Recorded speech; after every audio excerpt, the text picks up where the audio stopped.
Hey everyone, Sky here to discuss Deepwater Horizon, starring Mark Wahlberg, Kurt Russell, John Malkovich, Gina Rodriguez, Dylan O'Brien, and Kate Hudson, and directed by Peter Berg.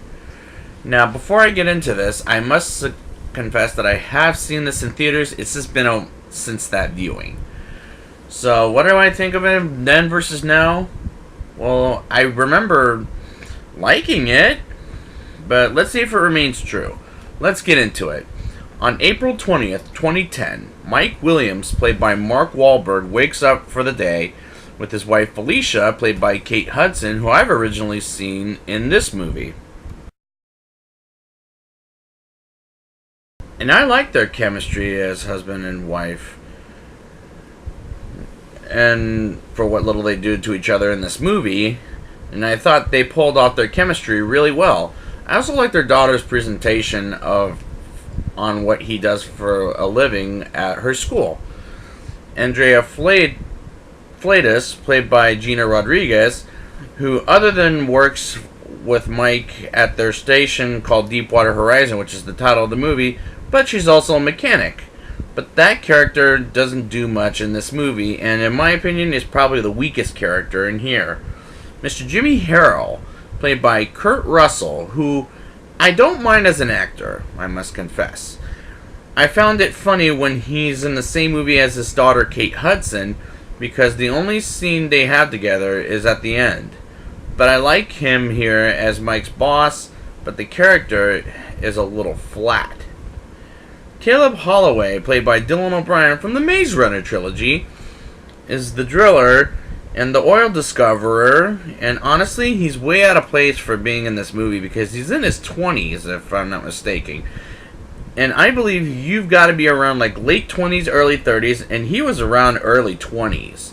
So he's just way out of place, but he's okay here.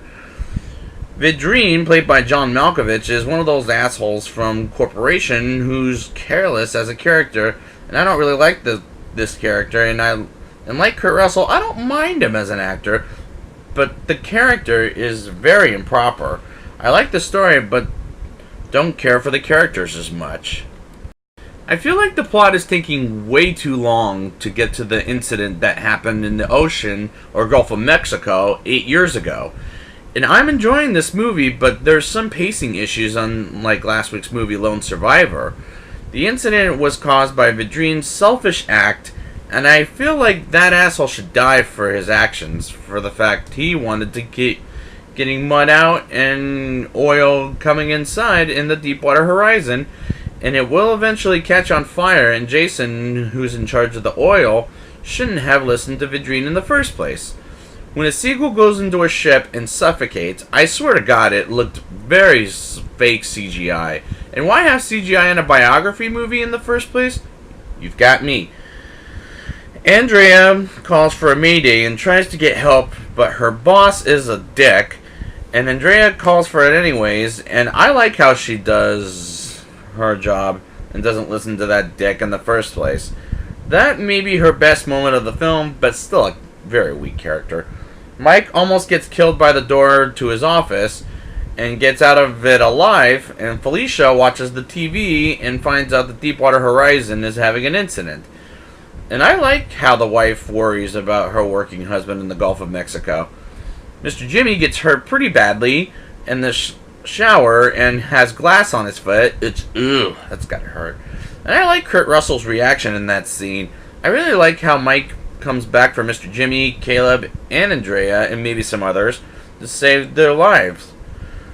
It's very brave and heroic of Mike to go back and save people. Mike, Mr. Jimmy, Caleb, Andrea, and others are stuck while the station is burning up, and the boat leaves them behind. Well, the boat that rescues the other workers. But eventually Mr. Jimmy and Caleb get the hell out of there, but Mike and Andrea go up higher, and Andrea gets scared and doesn't want to jump down, so Mike doesn't have a choice but to talk to Andrea and push her off the station, and Mike jumps off it and saves both himself and Andrea's life, and I really do like they survived by the end of this movie. As they get back on land to the hotel, Mike gets asked about some guy's son. I don't remember the name off the top of my head, and has a mental meltdown that made me care for Mike even more at the end of the movie than at the beginning. So yeah, that's my... Let's get to the rating right now. I'll give this movie a 7.3 out of 10. There are problems with this movie, sure. I also don't care for the characters except for Mike and his family. I do like some choices the characters make, except for John Malkovich's character. But it's a fine time at the movies, and I do like the story. And there's just some things that I really enjoyed, like Kurt Russell being in the movie, and that's about it. And I'd like to thank you guys for joining me, and next week I will be back with Patriots Day. And until next time, let's get out of the ocean and feel free on land.